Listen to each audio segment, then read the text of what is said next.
Jazz exploded in Kansas City from New Orleans in the 1920s. At the same time, Tom Pendergast was running the city, and he has contributed to the popularity of 18th and Vine Streets in an illegal way. Before I go further into his influence on Kansas City politics, we will start with New Orleans. I think we all know where it's located. New Orleans welcomes the music of all nations who immigrated here. First was the French.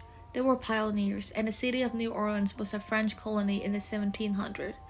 After that, it was ruled by Spain for a while. Until the early 19th century, the city continued to receive explorers from England, Ireland, Scotland, Germany, and Italy.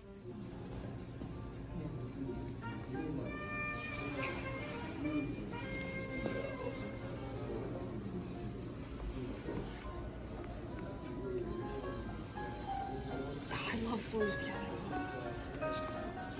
It looks like they have them in the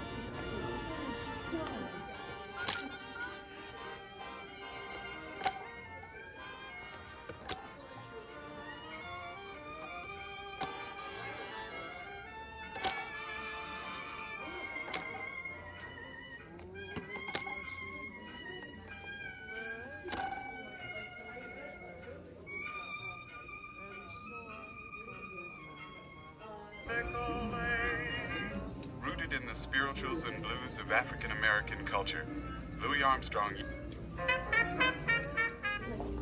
When you could combine those together, the blues, ragtime, and the instruments with the brass band or the marching band or the concert band, that's the start of our long-running jazz tradition. The name jazz officially appeared in the early 20th century. The blend of ragtime, marches, and blues makes jazz distinctively different from pop culture. Jazz music includes African American music mixed with ethnic music of European countries, along with ragtime's rhythm and syncopation collided with the instrumentation of brass and concert bands, as well as the blues improvisation, compassion, and vocalizations, and of course the belief that positive music will triumph over sorrow.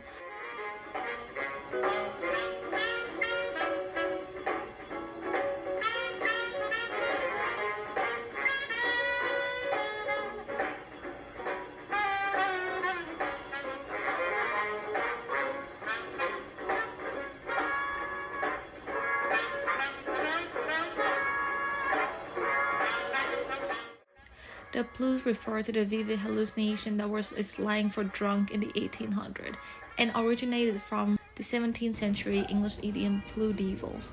It was shortened to the blues through time. It developed to imply agitation or sadness. It also infused American popular music with African musical styles and concepts. Instruments were used to simulate the cry and voice. The call and response format represents a dialogue between two or more persons. The way the notes are conveyed, the melody is far more humane than the instrument would sound. Oh, I see. The piano changed into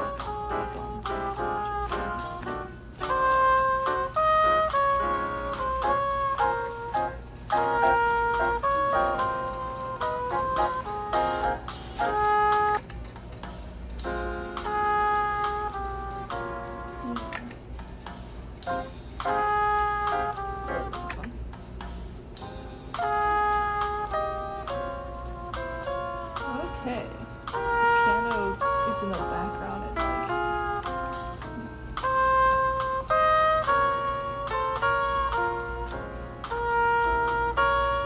Wait, you're recording this?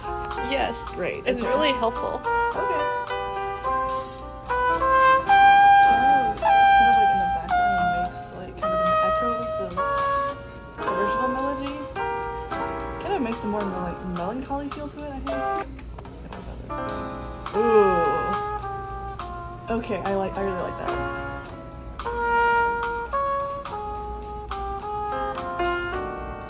It's like the piano comes in every now and then and adds like a little flourish to it.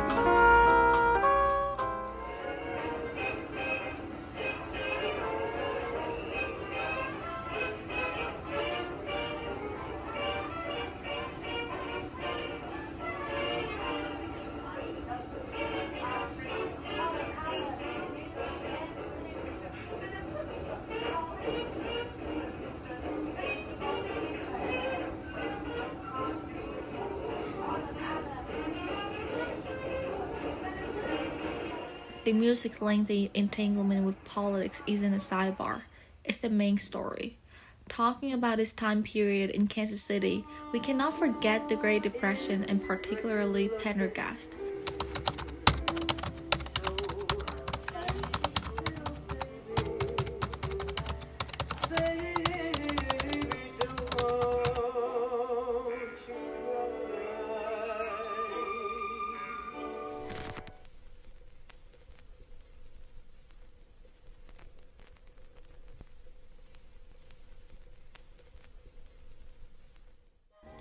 Eventually, Pendergast faced accusation of voter fraud and was found guilty of tax evasion. But as he had mastered the county budget, his influence allowed jazz clubs to flourish and help many people in the city with finding jobs and houses during the height of the Depression in 1933.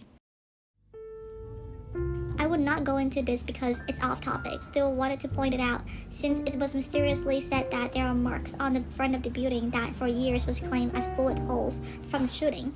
I actually went there on a weekend to find a bullet hole, but I couldn't find it, and I didn't want to go up to somebody and ask about it. It's not a common thing to ask. Now come back to the Great Depression.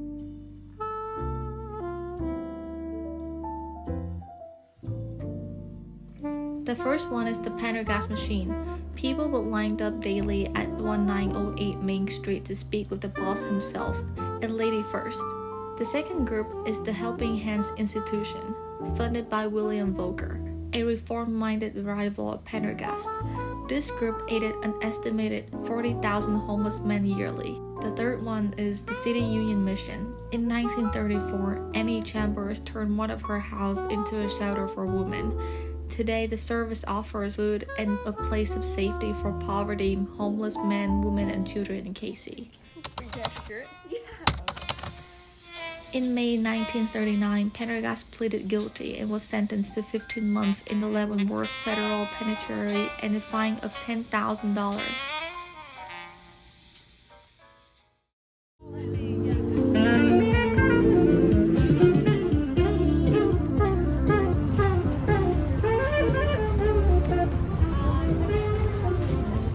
Next time when I have a chance, I'll talk about people who made jazz so special in KC, but this time I wanted to explore more about Pendergast simultaneously with jazz itself, since I often heard Kansas City is a jazz town, but not until recently did I actually look into its history. This video is briefly just what I learned in the last few days, so there might be some mistakes in terms of what I said. I'm really sorry if I did.